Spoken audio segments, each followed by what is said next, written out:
Publish Your Book podcast, where we are helping writers become authors. I'm Ashley Cannon, and I'm here with my co-host, Kerry McAvoy, and today we're going to talk about writing as a job, or at least treating it like a job, right? Exactly. Well, hi, Kerry. How are you? I'm good, Ashley. How was your weekend? I don't know what a weekend is because all I did was work.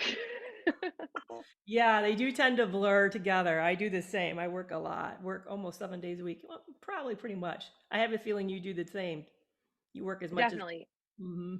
Hmm. It's a 7-day work week every week for sure. Hmm. Have you ever enjoyed something as much as this? Um, no, honestly, I don't think so. I point out to my mom all the time that most of the time I work and I'm wearing a bathrobe. I mean, other things, but also but like a bathrobe, And uh, it's nice. It's nice to be able to just stop what I'm doing if I need to and go hang out with my kids and watch a movie um or something like that. It's difficult, right? Like because you have to find your own discipline, but I don't know. What about you? Have you ever enjoyed a job before as much as you enjoy what you do now? No, I love it. I love it. I have tried writing before, and I can't say all kinds of writing is equally as fun, but this life the writer's lifestyle is a blast. I It doesn't feel like working to me, honestly, which is why I work at it 7 days a week, a lot of hours each day, because I'm always thinking of something else I could be doing and I can't wait to do it. That's how I feel about it. I feel really excited about, oh, I need to get this done. Oh, yeah, I want to get this done. Where before it was always like, how long have I been at this? Is it 5 o'clock yet? Can I punch out? No, I don't feel that way at all. I really, really love what I'm doing. Really love it. Yeah, I don't know, like, there are other things that I would like to do, like, my biggest dream is to, like, write for a TV show. It's still writing, but that would actually require you to, like, show up to a job. But, yeah, it's different from any job I've ever had in the fact that I don't wanna quit. Yeah, I know, and I know there's different kinds of writing. I know there's freelance writing, ghost writing. I'm sure that you and I could I'm sure there's writing for ads. There's different types, and I'm sure some of those are showing up. They have to show up at a job and punch a clock and then leave, or they have maybe deadlines, or they might have amount of output that they have to complete. But you and I think it's important for you and I to kind of define the kind of writers that we are, because that also is informing the way in which our work days look, which is I write for myself. I basically, I'm an entrepreneur. I'm self-employed. So I only write what I want when I want to write, and write about what I want, which is, I have a luxury to get to do that. And I know not everybody who's writing is writing like that. Yeah, we're definitely really privileged. If I had to freelance or chase clients or write copy every day about, products or something like that, then I would probably hate writing. Hmm. Then it would feel like a job. Right now, it doesn't feel like a job up until the editing stage of books, and then it feels like somebody's pulling my teeth out. But other than that, you know, Oh, see, I'm the opposite. To me, doing the first draft feels a bit like pulling teeth. I have to really work hard at that, but editing feels a little less so. So anyway, yeah. So how did you make it your job, and how did you know when it really was a job? um, I started trying to make it a job after I lost my last like real job. So my son was diagnosed with autism when he was almost 2, and during that a bunch of circumstances changed and he couldn't go to daycare, and so it just didn't work out, and I was like, okay, I need to find something I can do from home. And if Google how to work from home, like they're all like 99% scams. Yeah. And so, writing was what I originally went to college for. It's what I wanted to do with my life. And I was like, now that they're self publishing, I can make this work. But that was, let's see, Graham's almost 7. So that was 5 years ago. And it didn't start working until 2019. So, and that was kind of when I started blogging on Medium, and that became a substantial income source. Before that, I was a virtual assistant for a lot of other writers. So I got to rub elbows with some of, some really big names and work with people that really helped me kind of figure things out. But I didn't start doing the work, which is the important part that actually paid me money until 2018. So. What shifted for you when you started getting serious on in 2019? What happened that made you cross some imaginary line? Um, Oh, well, I had another baby, and, I was just tired of just getting by. I lost my last VA job when I was pregnant because I was so sick, and so I had to go on welfare, and, which is, what it's there for, but it's still, like, super humbling to say that. Mhm, Um, and so I just was sick and tired of being poor, basically, mhm, And so it was, I'm going to make this work. It wasn't, oh, this could work. It was, I saw other people who were blogging on Medium and making money within, a month. That's the pay cycle. So I started at the beginning of November, and I knew that if I worked really hard, then, maybe I could make a couple $100s and eventually it would grow. mhm. That's not how it happened because I hit big really fast, but uh that was what I was preparing myself for. It was basically the only way I could fail is if it was something that I did. Like, you know Right, what I mean? right. Yeah, because the reason I'm asking is because I think for a lot of people, a lot of us say, "I want to be a writer," but when it really comes down to making the money outside of traditional publishing, most of us sort of scratch our head and don't understand what it is most writers are doing that are making money. I mean, it Mhm. feels like some kind of a confusing or almost like a secret club or something. I mean, I don't know exactly. I know for me, I just didn't understand. It's not taught at college. You don't bump into writers normally in a day to day life, and we're kind of a unique group. We stick to ourselves, so we're not out in public talking about it. So I really felt I just didn't understand. I didn't really know. And so as a result, it was how do you get into something when you don't know how those who are doing it are really making it? So it just felt like this nebulous, invisible, mysterious thing. And that's why I was curious about how you crossed over. And I think what I'm hearing from you is that being a virtual assistant helped a lot because Yeah, you got to because see it in action, seeing other people do it. yeah, I only worked with writers and editors. So I basically put myself in the position to see what people were doing who were making money at what I wanted to do.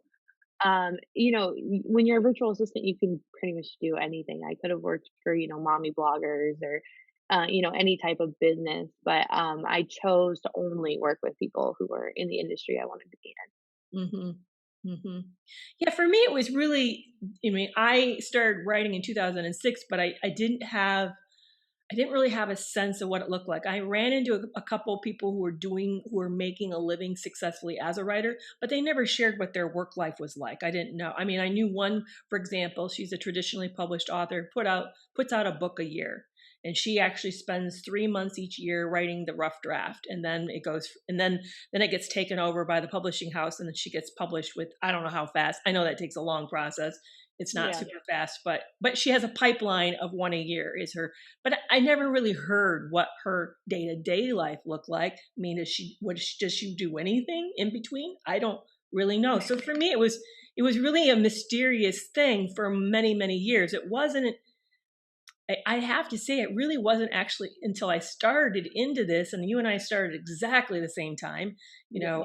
So the 1st of November in 2019, when I also started writing, that I began to learn what a writer's life really looked like. It wasn't I was already doing it, but I was started to learn, oh, I think for me the big thing that helped was somebody, and I don't know where it was, got online, and this person was financially independent based on her writing, and she broke down her income streams. And I was blown away. I had never heard that kind of transparency before, or the makeup of what a writer's life looked like. And it was so helpful because then I realized, oh, okay, I have to be thinking differently than I Mhm. was. It's not just about getting a book done. It's about all these other things as well. And that was really my first big aha about this. And then of course it's just been part of a journey of learning it, learning to do it. Yeah, I feel like that's kind of okay, so that's a common misconception, right? Because, even when I went into it at first, when I first was looking at writing books, so 2008, maybe a little earlier, when I was in college, self-publishing wasn't really a thing, um, and so I was like, "Okay, you write a book, you query for agents." That's not a payday. Not anywhere close. Right. So, it's like, okay, um, long process with maybe something at the end of it, which is why you hear about people who wrote books when they're janitors or, whatever. Um, and now, then it was like self publishing. Okay, so you write a book and then another book and then another book and you publish them, and maybe there's a payday. Mm. Maybe. But you also have to pay for an editor up front, you have to pay for a cover artist up front, all these different things. So, to me, it wasn't until, like, I knew, okay, here's blogging and this is a definite payday, and then it was, and you can do this, and you can do this, and you can do this, and those are also paydays, that I was like, "Oh, so that's the way to make a full-time income." Like, it's not one product is going to pay me for a year. In some cases, that is how it works for some people, but for most writers, like, you have to have multiple income streams coming in to make it an actual living. Right, right. So, But even the process of, for example, how mediums got started what, 2015, 2016? Do you know about when it evolved and got going? I wanna say it was, like, 2012 or something, like, but they Okay. didn't start paying writers until, like, 2018 or something. Okay. But even that concept, I mean, that's a new concept because up to then, bloggers made money more on the ads, don't you think, and the affiliate links than they were making. So it was all about in order to be successful at blogging, you had to be very good at being searchable, being Yeah. findable on the search engines, and Google is a big one. So that seemed, I think for a lot of us, that just felt like kind of out of reach. Like, I have to become a technical expert, website expert, or keyword expert for me to begin to really have something successful here. And yes, there were people who were making lots and lots of money, but Medium, I think, is one of the first people to actually just take care of that and to pay Mhm. for good content, which, Yeah. mhm, It's the platform that everybody was trying to build with their own WordPress blogs. So you're driving traffic, you have ads, you have affiliate links, you have sponsored blog posts, reviewed products or whatever was like a big thing. Um, and you have to build that all from the ground up on your own. Where Medium is like, hey, here's this platform. We already have this many readers. They already pay this much a month. If you write good content, then you can have a piece of this pie, basically. so yeah, I was gonna say, let's describe exactly what goes into a Medium piece and how do we get paid and what are they looking for? Because I think I know for me, until I heard of them, I had no idea even who they are. And with text, somebody said to me, "Medium, like a spiritual medium?" No, no, not like that at all. So it's a kind of an odd name, which although I know from the art standpoint, it really means it's the form in which we write. It's the Right. medium in which we write, just like there's pastels, watercolors, acrylics. This is that we use our words. Yeah. So I'm kind of like you. I heard about it on a podcast. And I remember I was like, no, that's a scam. But it was a podcast that I knew and trust and loved. So I went looking around and stumbled upon Medium and um immediately was like, oh, well, this doesn't look that hard. In fact, I had started a book of personal essays that I never self-published. It was like half done. And I was like, well, I could just rework some of those and put them on there, but, which is what I did. But, yeah, Medium, when it comes to a post, it's a blog post, right? So it's, an article about pretty much any topic that you want, though some topics do better than others. Um, I don't how would you explain that? A beginning, a middle, and end, and a point? Like, that's Mhm, mhm. really what a post is. Yeah, exactly. I would Um, say it needs to be like between more than 600 words. We probably don't want to go over 2,000. That's probably a little too big.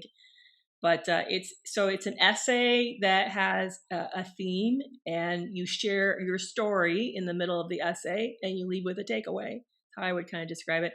And I would say Medium to me is a online social platform that consists of lots and lots of magazines inside, is a way to think. Publications to me is a way to think about it as a magazine with topical magazines, like there's a focus on computing and another one on tech advances, and somebody else is writing about parenting, and so you can find ones on crafting, I'm sure. So it's everything under the sun that you can imagine that you write about. And so when you post your essay, whatever it is, then you tag it with where it fits or what kind of themes that are, so that people who are looking for something on husbandry, animal husbandry, they know that yours would be a great article on that. So, for example, yeah, and I did too. When I first heard of it, I thought, really, someone's willing to pay for an essay?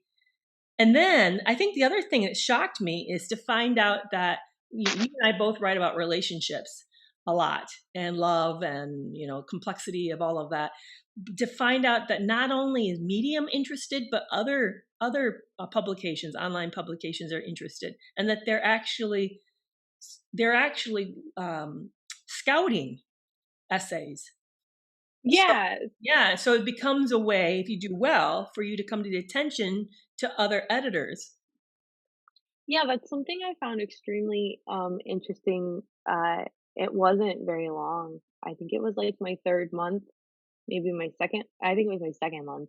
I got approached by, a website, that I had never heard of, but it's turned out to be, like, the biggest mommy blogger website in Australia, Mamma Mia, I think, and they approached me about, um, content, wanting a piece that I had already published, and then that led to Elephant Journal, and, there's all these different, places, but the cool thing about Medium in comparison to those places, so you compare them with Elephant Journal or Thought Catalog or whatever, those places do not pay consistently. Like, Medium is definitely top tier when it comes to you can write about literally anything you want and actually know that you're gonna get paid if people read it.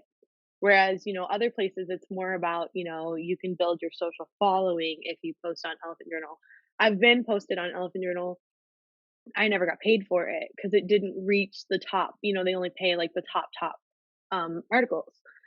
So it's different from anything that I had seen before, any options that I had found to do the same thing. Right, right. Yeah, and me too. I mean, I've been elsewhere as well, and I think that it's been a great way to increase exposure. Ended up in the same publication as you, and then I found out just recently that was moved to that area, Australia's Apple News. So that article's done really well for me. Back on Medium, even, it's done very, very well for me. It's been one of those slow burns, which is Yeah. nice.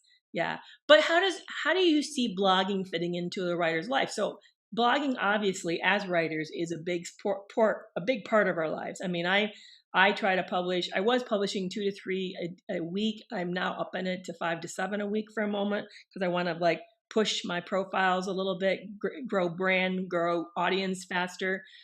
And so I've had to put more energy into it, but it's just one of the many hats that we wear. It's not our only, and yet for some it is their only hat. I know there are writers that's all that they do. They're really actually bloggers, but that's not just what you and I are doing. No, yeah, and in fact, it was in the beginning, it was my only income source, and I very quickly shifted away from that, probably within 5 months. And now Why did you do that? Oh, the same reason I you don't put all your eggs in one basket, because if you drop the basket, then you don't have any eggs, like, and that's a basket that I have no control over. So they could sell medium and it becomes something completely different. And so I started teaching a course and coaching other writers how to become bloggers on Medium, because I had reached a level of success that I felt comfortable doing that.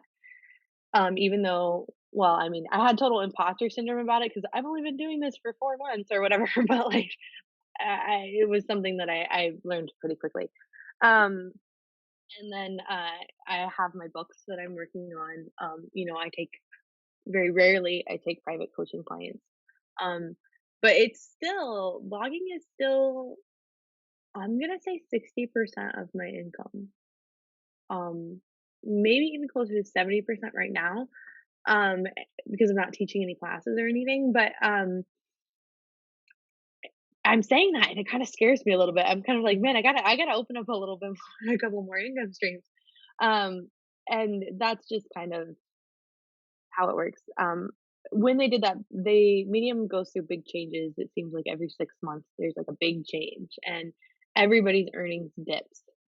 And I've watched some people who were making, $8,000 and $7,000 dip down to a grand, Mm, which is still a lot of money for some people when they're just starting out writing. But when it's all you depend on, right. um, that's scary. And so that was one of the reasons when they made a big change and I watched everybody else's earnings dip while mine were rising because I was new.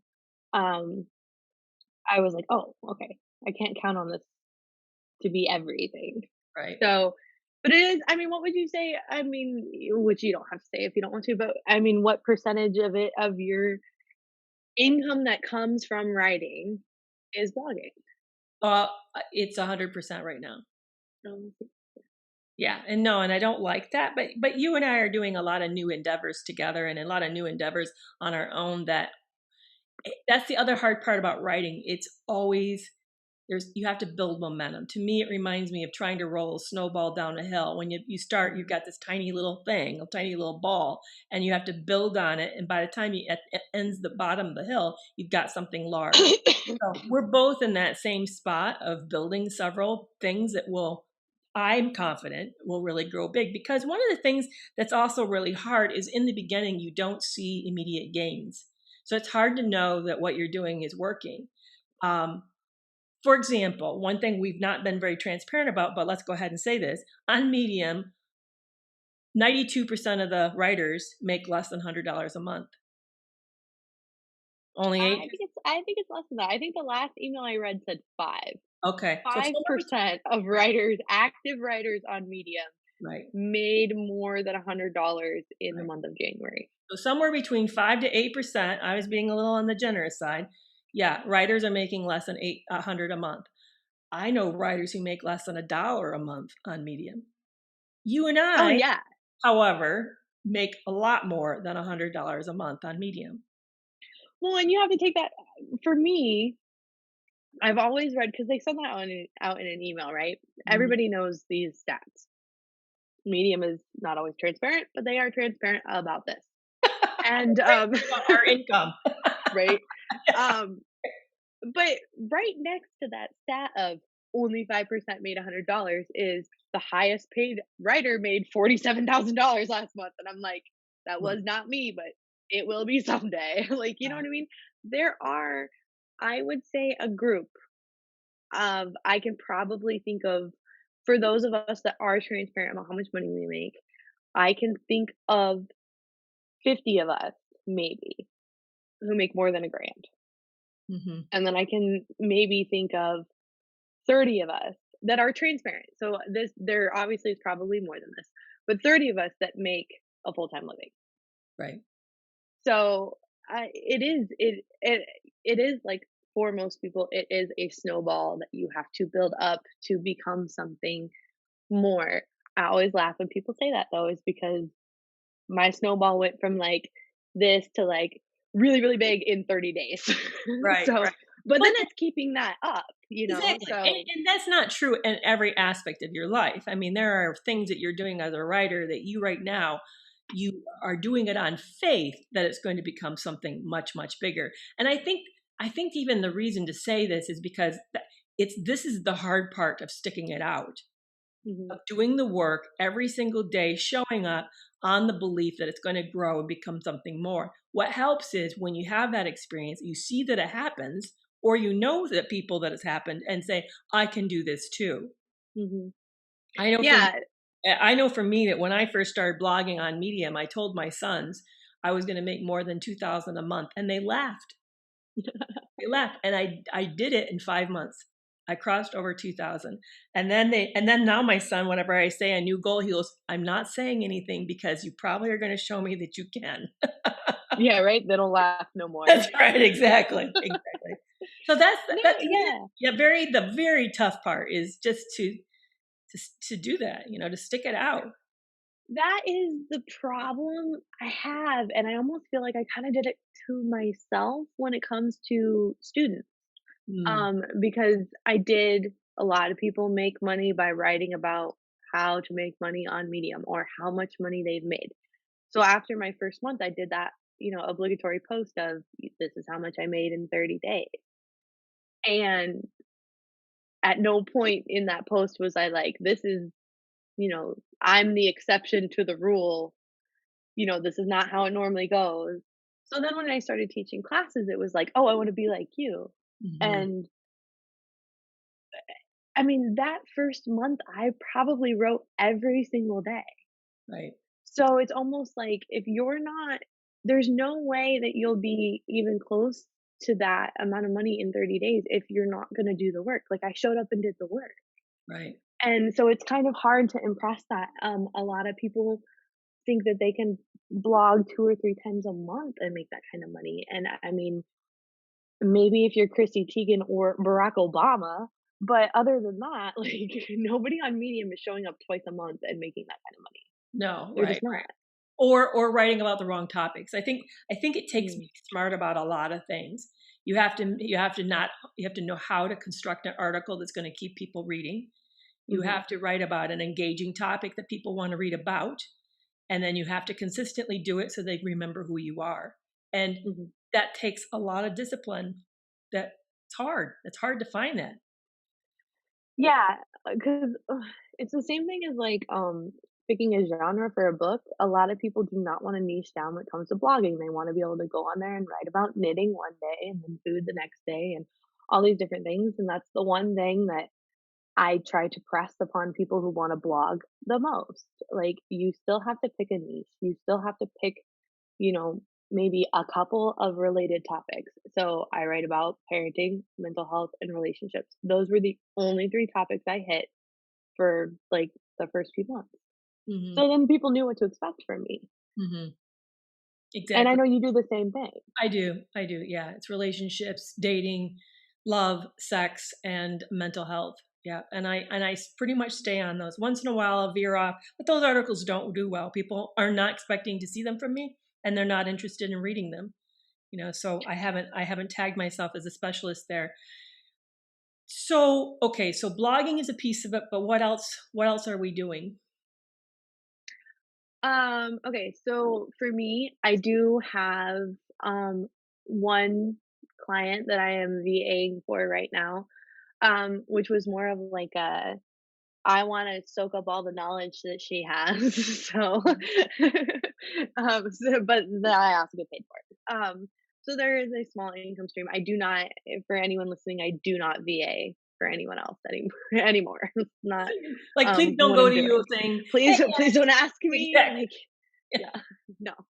I do private coaching, few and far in between. I usually do it twice a year where I will dedicate a month and I will take on a bunch of clients for one-on-ones. And I don't really do continual coaching throughout the year. Um, and then I have my books that I'm working on that are I have one published book, which is a personal book of personal essays and poetry about relationships. But I'm working on a young adult zombie series of novellas. that will become an income stream. This podcast will become an income stream. It isn't quite there yet. And then I have a lot of things in the works, things that, I really want just, for those of you that don't follow me on Medium, I have a publication called Girl Get Your Shit Together. And I really want to make that into a brand, have it be its own website. And, I'm got things in the works with that, but it's not an income stream yet. So you're seeing as as I'm saying this, that like my vlogging is a large portion of the pie because I'm doing all of these other things on the side that aren't making money yet. But cross your fingers. Exactly, exactly. And that's what I'm saying is that I see it coming. I bet if you and I, we should remember this, that you and I, when we get into 2022, we need to touch bases and talk about how our income streams have changed. Because I think we're going to find that for both of us, they're going to have shifted radically. That we're going to have a better mix because we're working really hard on having that mix. Yeah, I definitely think it might actually, thinking out loud on the podcast, but it might actually benefit us to do an episode of this is where our business is and we're starting. Hmm. And, next year about this time, do a check in of, okay, this is what happened last year. This is what we did. This is what worked. This is what didn't work. And this is where our business is now. Maybe Hmm. we can just make that a yearly thing. I think Exactly. being transparent with that kind of stuff is helpful to people, even though it's not always the easiest thing. I got a lot of flack for writing that Medium article about how much money I made to the point to where I just stopped talking about it. Hmm. But I do think it's important that, you know, writers can see that. Exactly. Yeah. And for me, I have, like you, I have a lot. I want to get into coaching. I've done some free coaching up to now. I haven't really taken on paid clients, but I want to help writers become better writers. I also see myself, us doing well with this podcast and this also generating income. Um, and and I plan to publish this year. I mean, and start publishing a part of a novella series. And so I see myself getting into that. And the other thing it hit me that when you and I were talking is we also have not gotten into ads. That's another part of it is that we haven't been promoting ourselves with a and that's where we need to be. And people do quite well with promoting their building audience or actually selling product by ads. And you and I have not gotten into that at all. So all of our growth thus far has been organic. So Yeah, but shout out to Mark Dawson. I just bought your course. So we're going to be doing ads in no time. exactly, exactly. Yeah, and we've got a lot of adventures going that I'm really excited about. That I have confidence are going to yield well, just because I know what it takes. In the sense of this is a small snowball, and we are shoving really hard to get it go down that hill. So yeah, I mean, dang it. We work 7 days a week. Like, exactly, exactly. So what would you say to the new writer? What would be the advice that you'd give them? start your newsletter list right away. No. Yeah, exactly. uh, well, yeah, because especially if you're going to be a blogger, do not post a blog without a CTA at the bottom, even if it's, keep in touch. Because I will say this over and over again. My first viral article was the second article I wrote. And did I have a newsletter list? No. So, over 100,000 people have read that post, and I probably missed the first 60. Yeah, So, yeah. that's 60,000, not 60. But like, um, I don't. Okay, so my situation is a little different because I didn't have a day job, but don't quit your day job. Like, seriously, don't. Not right away. Not until you know that you are committed to wearing all the different hats and you at least have a good idea of where your business is going. Um, because when I started writing, if I would have quit my day job, I would have put myself in a bad position. But I also had no idea where my business was going. I was just a blogger. I had no idea I was going to be doing podcasting, or YouTube or all these different ventures that we're taking on now. And so, yeah, I would say have a plan and don't quit your day job until you're ready. So That's yeah. don't. That was what I would say too. I was going to say get with somebody who's a bit ahead of you and have them help you put together a smart plan so that you can make sure that you're niching yourself in the correct spots, that what your plan is going to actually work, that there's money there, that you're not leaving money on the table, you're not missing opportunities, that you're branding yourself wherever you can, and that you're networking wherever you can. I would definitely say get some help, because I know for me, what you don't know what you don't know, and there was a lot I didn't know. And for me, one of the biggest things that helped was to start connecting with writers who were further down the road than I was, and that made a huge, huge difference for me. Yeah, that's one of the reasons that when we started this podcast, I wanted to start a community, because I do not have all the time, all the hours in the day to help new writers. But if, we're in a community, I can help them, you can help them, the other writers that are there can help them as well. Um, and that was a big thing. But for me, that was a huge thing. I was a part of a community of people who knew better, Yeah, who did not let me continue to post without having a newsletter. yeah, Um, and I think the biggest thing for me was when they told me you should be doing this, I listened. So I feel I work with a lot of new writers and I always can tell when there's resistance. And it's kind of like a, well, that's good. That worked for you, but this will work for me. And I'm like, you don't know what'll work for you. You haven't done anything yet, mhm, you mhm, know? And so I would just say be open minded. Um, we run into this when we tell people you can't have a book that spans several genres. You have to pick a niche. You have to start a newsletter. There are some things about running these businesses that are just absolute. yeah, Um, and if you don't believe me, look at other businesses. So not just other writers. Like I look at, other people, influencers on Instagram and coaches, and what they're doing. And they're doing a lot of the same things that, other people were telling me to do. And that's because they look at their writing as a business. It's not this artistic endeavor. It is a job. So exactly. you gotta treat it like one. And I think that's you really are saying an important point is there's nothing wrong with writing being art if that's what you want it to be. Go for it. I mean, I think that's awesome. Mhm. But if you want to be a writer as a job, then it's going to require a different kind of thinking. You have to be strategic about it, intentional about it.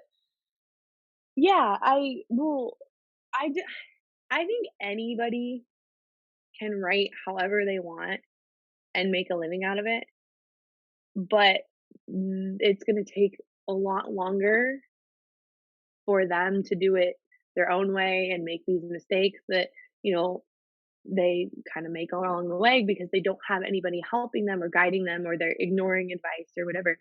I'm talking about, like, if you wanna do this year, Hmm. like, these are the steps that you need to take to be able to quit your day job in 2022.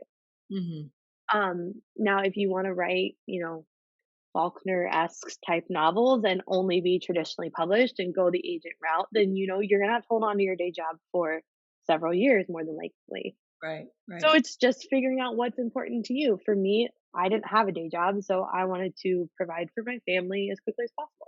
Right, right. I was also thinking when we were talking, the power, and we both got this, the power of affirmation and getting involved in the community was really, really helpful for someone to say to me, not only are you doing really well, but you know what? There's people are willing to pay for what you're writing. I remember thinking, really? I had no idea that there might be other magazines and publications that would be interested in these types of topics. And so that's been mind blowing to discover that. But it took someone speaking that into me for me to really have a sense of that. And for you, I think the affirmation really came through how well you did, how fast that you did, but also in people believing in you as well. So that's really helpful to have people out ahead of us who kind of know the landscape and can point into the directions. And I know both of us want that for our community that we're growing, for us to be able to do that for people who are coming on board in the Discord community, for example. It's been real exciting to be able to be involved like that with them. Yeah, for sure. It was a big thing too being a part of a community and somebody telling me, "Well, you don't have to do it that way." Hmm. Like, there's several different courses, like, I always thought that I had to be a novelist, that I couldn't even write short books, like, I couldn't, like and now I'm writing a 20, book serial, episodic fiction, short 20,000, like, almost TV show type episodes, which is where my passion is. They're just in book form, And it was, seeing somebody else in a community, a different, on a podcast, a different community that I'm a part of, and her being like, "This is what I do, and it's amazing, and, I write one every 2 weeks," and I was like, "Well, dang, I can do what I wanna do." Like, you know what I mean? Like, Uh-huh. right. Exactly. So Yeah. Yeah. So to recap, what you and I are doing that our income streams are is podcasting, coaching, some in teaching. We've done some teaching, blogging. Am I missing anything? fiction writing, Oh yeah. novels. Yeah. Right. Right. We do write books. Duh, exactly. And yes, exactly. Yeah, and it takes a mix. It takes a mix Mhm. of all of it to be successful. Yeah, it really does, and, there are tons of income streams that we aren't tapping into either. Sometimes just because of time. Doing YouTube is on my list. I really want to have a YouTube channel, but there's only so many hours in the day right now. Freelancing is not something that you and I are looking at doing, but it is definitely a viable option. There are a lot of people who make a good living freelancing for other companies. I know Um, someone you who's know, doing really well with ghostwriting. See? Yeah, and I had never even thought of that as, "Oh, I wanna do this," Right. But it's definitely out there. He's doing very well of it and does a lot of it. I think that's amazing. I would never have thought of that either, writing for somebody else. Yeah, I had a student who's a ghostwriter, um, and then another student who, submitted to literary magazines and things like that, and that's something else that I was like, "Oh, it would be really cool to be in, you know, Newsweek or something like that," but that's also something that I'm like, "I don't have time on my plate for that right now. Maybe in the future." Right. So, Exactly. but So yeah, that's sky is the limit, fun. actually. I think that's what I love about this, is that the sky is the limit, and then there's always new things coming out. Like, I know some writers who now are incorporating TikTok accounts into their writing and then doing video stories so and it's just all sorts of it's if you can imagine it, you probably can do it. I feel like I would be so bad at TikTok. I haven't even been able to muster up the courage enough to do, like, a Facebook Live or something, which is Uh, also on my list of things to do. Yeah, I've listened to interviews with people who, write for video games. They write the scripts in video games. You know, I there really is, like, if if you build it, they will come, basically, right? The sky is the limit. mhm. When it comes to making money as a writer. It's just treating it like a job and showing up every day. You have to do the work before you're gonna get paid for it, right? So Yeah, because the secret it just hit me because my kids are all computer, they're all programmers, they write code. And as much as our world runs on code for technology, for content, our world runs on writing. mhm. Yep. It's Getting base 'em start. Everything, every story that you're watching on television, every piece, someone had to sit down and put it on paper or on the computer screen first. And so the need has, since we're now 24/7 with multiple forms of content coming at us. I'm thinking like streaming and cable and news, and there is a greater demand for content than there has ever been before. mhm. Yeah, it goes so much beyond that. So you sit down and you watch a TV show, somebody wrote that. Somebody wrote the commercial that's in between. Somebody wrote the ticker that goes across the screen on CNN. Any video game that has any type of a storyline. Somebody had to write that. Somebody had to write the emails that you get from companies for newsletters. Like, yeah, it's crazy. Yeah. We're, writing is probably, I mean, one of the most available jobs right now. as Yeah. we are recording this. Yeah, I agree. I think there's never been a greater demand and a bigger opportunity for people, for sure. So, how can they become a part of our writers community again? There is a link down in the show notes, or if you're watching us on YouTube, hi, it's down in the more info. You can find links to all of our social media as well as our newsletter, the howtopublishyourbook.org website, where we have blogs. Um, and there is a link to join the Discord community, which is free for you to come and look into and try out until the end of February. Um, and if you're interested in Medium, there's links down below to Kerry's Medium profile as well as mine. Great. Yep. I mean, I would love to see you guys. It'd be awesome. And don't forget to Yeah, subscribe. Please don't forget to subscribe. exactly. Don't forget to subscribe. It would be super cool if you would leave a review on whatever um, outlet you are listening to us on, or if you're on YouTube, you can just hit the thumbs up. All right, guys. Well, thank you for joining us. I had a lot of fun talking about. I don't usually like talking about money, but this was kind of fun. It was. It was interesting. All right. See you guys later.